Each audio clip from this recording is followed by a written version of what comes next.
Testing, testing. Barefoot, Chris. What's up, guys? How you doing, Ethan? Got back on the field after back on that field for you. It felt good. Yeah, I was out for maybe, I don't know, a week and a half, you know. Just battled my way back. I wanted to get back and play ball real bad. And I mean, you know, my first time really playing ball was that preseason game, and it was fun just to fly around. Bobby says that it's so much fun being able to blitz. What was it like in the game Saturday night to have your name called a couple times to be able to get 2 sacks out? I only got called one time to blitz, actually. But no, I mean, you're saying Bobby said it was fun to blitz is what you're saying? Yeah. Blitzing is fun. And it's all about, you know, we talk about the defensive room, it's attitude and just, I mean, your number's called and you just get to fly and just be reckless with it. So the other time you just went on your own, it sounded like? In a way.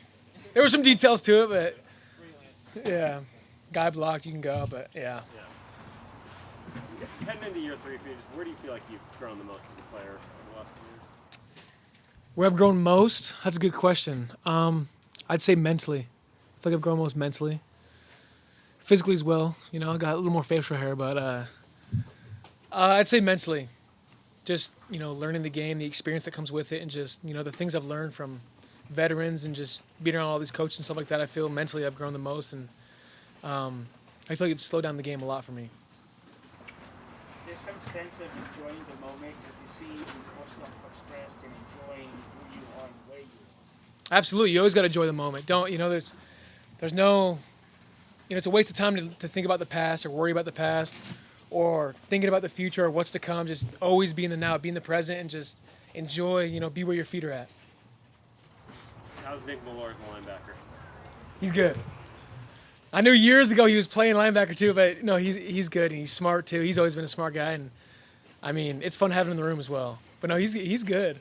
He can make some plays. Let's talk about special teams, how rare it is to have the continuity you guys have had kind of in the core group. But how beneficial is that going into a year when so many of you have played together on those coverage teams?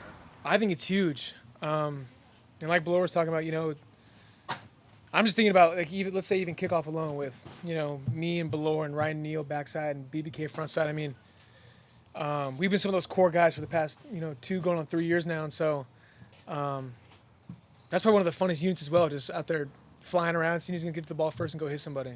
What's it like going against this offense? It's actually pretty difficult. You know, the reads are tougher. They got a lot of moving parts, a lot of pre-snap stuff, post-snap stuff, and so you really got to have your eyes wide and see a lot. But I think just being out here compete with these guys every day where it's more difficult here, it's only going to make it more easier for us in the game. The tempo part of it? Is it? Yeah, even the tempo, yeah, because the tempo is fast. They go fast. How noticeable has the more emphasis on short and intermediate stuff in the passing game, how noticeable has that been on defense? In working on more short to intermediate? Yeah. I don't know. I feel like they're throwing it all over. Short, intermediate, deep. I feel like they're throwing it all over, man. When you got drafted, did you expect to be a starter by your 3rd year? Yes. But at the same time, expectations aren't, you know, or what I had in plan in my mind isn't usually how it goes, right? I mean, that's just how life is, and so that's just the way it goes, you know. And you gotta figure out the situation you're in, how to make the best of it, and get the most out of the situation you're in. And something that I believe in, and that my dad's always told me, the cream always rises to the top, and that's just what I've stuck to. Was that tough to come to terms with at first? No, just because, you know, like I was saying earlier, you know, I'm always trying to be present.